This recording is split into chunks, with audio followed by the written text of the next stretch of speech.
सेहत बिगड़ने के मूल कारण। सेहत पर जो बिगड़ने की बात आई है उसका संबंध कुछ संगत सूत्रों से होता है। दिखाई देता है कि जैसी संगत होती है वैसी रंगत होती है।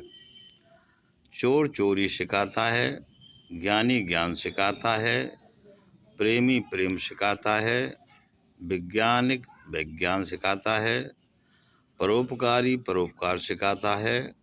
जो जैसा पुरुष होता है वही सिखाता है, किंतु संशय करने वाला पुरुष ना तो यहाँ सुखी रह पाता है और ना ही वैकुंठ में सुखी रह सकता है। संदेह होने से खड़ा महल भी मानो बम का विस्फोट हो जाता है। ऐसा नुकसान होता है कि जिसकी भरपाई ना तो इस जन्म में पूरी होती है और न आगे आने वाले जन्मों में पूरी हो सकती है। क्योंकि संदेह तो आकाश में फूल की तरह होता है, जैसे आकाश में फूल हो जिसका कोई रूप वर्ण या शक्ल नहीं होती है।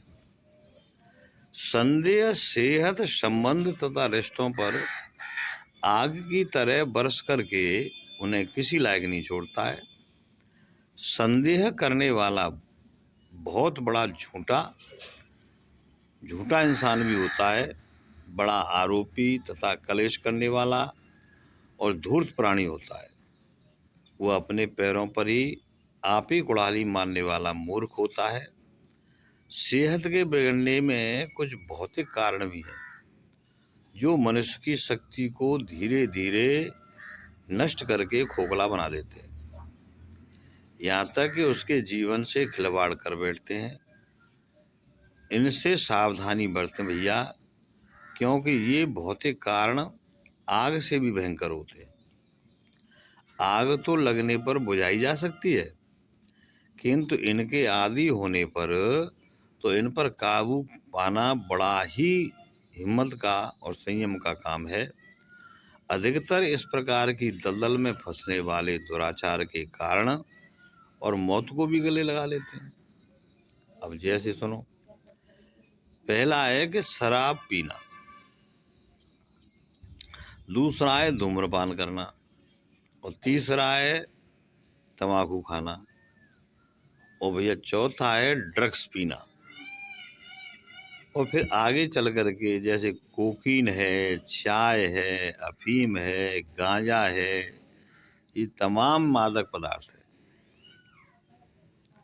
इनके पीने से तो नुकसान होता है और इनके जब आदी हो जाने पर तो मौत को बुलावा आ जाता है। अगला कारण है भोग और योग। अब भोग क्या है और योग क्या है, इसको समझना है। भोग से तो शक्ति मिटती है और योग से शक्ति प्राप्त होती है, बढ़ती है। भोग दुख को देने वाला है और योग जो है सुख शांति देने वाला है। भोग संपत्ति का हरण करता है और योग संपत्ति को बढ़ाता है। भोग एकांकी है जबकि योग सर्वव्यापक है। भोग वृत्ति से अकाल पड़ता है और योग वृष्टि से वर्षा एवं सुख मिलता है। और भैया भोग से भुखमरी बढ़ेगी और योग से समृद्धि आती है। इस अंतर को जान करके भोग का संयम से पालन करो, न कम न ज़्यादा, मध्यम, जिससे न नुकसान हो और न इससे ज़्यादा परेशानी हो। अधिक भोग से प्राणी अपनी जान भी जोखिम में डाल सकता है। योग आत्मा को कल्याण का मार्ग दिखाता है, जबकि भोग मनुष्य को लूटपाट, बदला लेना, विरोध करना, चोरी करना, हिंसा करना तथा दुराचारों का मार्ग दिखाता है, जिससे जीवन की शाम बहुत ही जल्दी हो जाती है। योग ईश्वर से मिलाने वाला होता है, तन मन को प्रसन्न रखता है तथा सदाचार की दिशा में देने वाला है।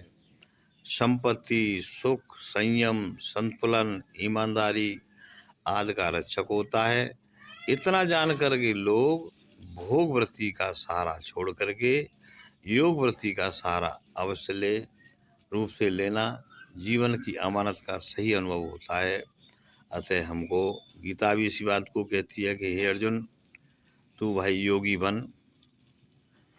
तो योगी का मतलब ये है कि भाई ईश्वर का ध्यान करें, अच्छी अच्छी चीज़ों का सेवन करें, सदाचार का पालन करें, तभी जो है सेहत सही बनी रह सकती है। नमस्कार।